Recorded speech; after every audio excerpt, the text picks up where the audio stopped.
Estamos aqui para mais um vídeo no canal Viva Filosofia. Hoje vamos falar de história da filosofia. Eu vou abrir o mapa e vamos dar uma olhadinha geral, assim, por alto, nesse mapa. Tá ok? Não sai daí.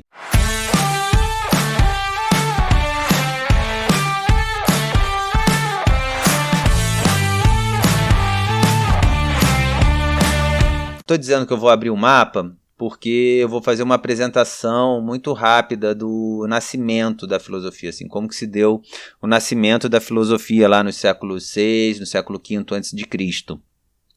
E antes disso eu quero só trazer assim, uma coisinha que a gente aprende na escola, mas que com o passar do tempo vai ficando difícil, a gente acaba esquecendo, mas rapidamente eu vou relembrar de como que se faz a datação e a leitura dos séculos. Antes de Cristo, a gente conta numa contagem regressiva. Então, o ano 700 é o primeiro ano do século 7 a.C. E aí vem na contagem regressiva, 699, 698, 697 e tal, até o ano 601, que é o último ano do século 7 a.C.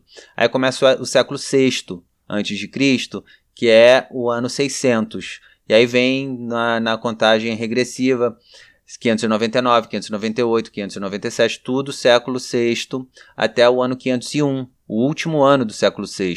Então o século V é o ano 500. E aí no ano 500 é o primeiro ano do século V a.C. e continua a contagem regressiva, 499, 498, 497, tal, até 401, o último ano do século V a.C.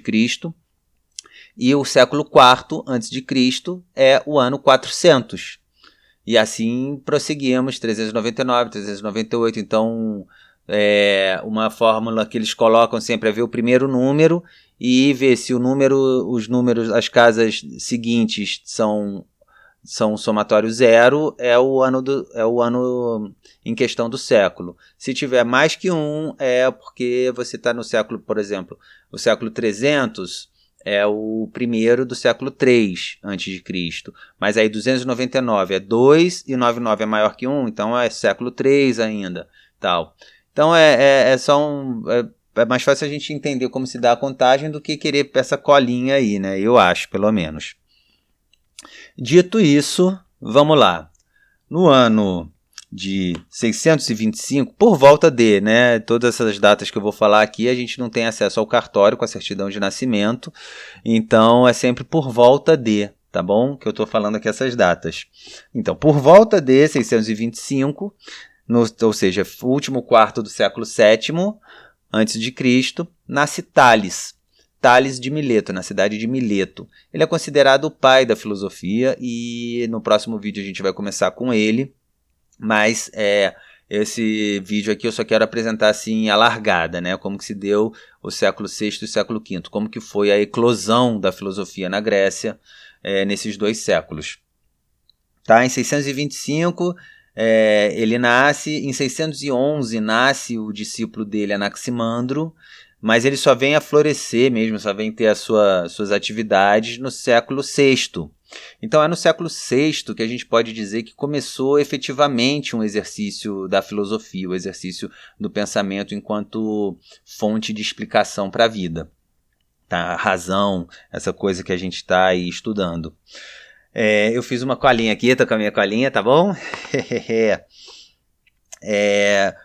Tales e Anaximandro são os dois mais citados na história da filosofia, que nasceram no século VII. Depois, no início do século VI, em 584, nasce Pitágoras. E logo em seguida aparece Xenófanes, em 570. E por que eu estou falando de Tales e Anaximandro, diferente de Pitágoras, diferente de Xenófanes? Porque Tales e Anaximandro eles começam uma escola que é conhecida como os jônios, a escola jônica, que é uma escola que vai buscar uma explicação a partir de elementos físicos. Usa a razão e a natureza, a physis, para explicar a vida e tudo mais. Os pitagóricos, com os pitagóricos, eles vêm trazer uma matematização maior para o pensamento e toda uma ética envolvida ainda com muito misticismo ainda, mas ele, por conta da matematização e por conta dessa preocupação em ser racional, né? Ele fundou a Pitágoras e os pitagóricos, é considerado uma escola filosófica. E Xenófanes, ele começa uma tradição chamada dos eleatas. Os eleatas, eles vão tentar explicar a vida usando só o pensamento.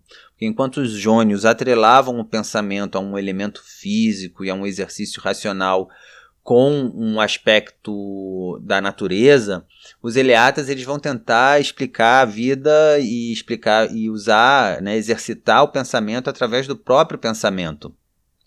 Então o século VI ele termina com essas 3 escolas, os eleatas, os pitagóricos e os jônios. No século V, ele começa com essas 3 escolas também, mas é nesse século V que se dá uma eclosão de escolas, assim, quer ver? Porque os jônios ganham talvez o seu maior expoente com Heráclito. Heráclito nasceu em 478, ou seja, no início do século V.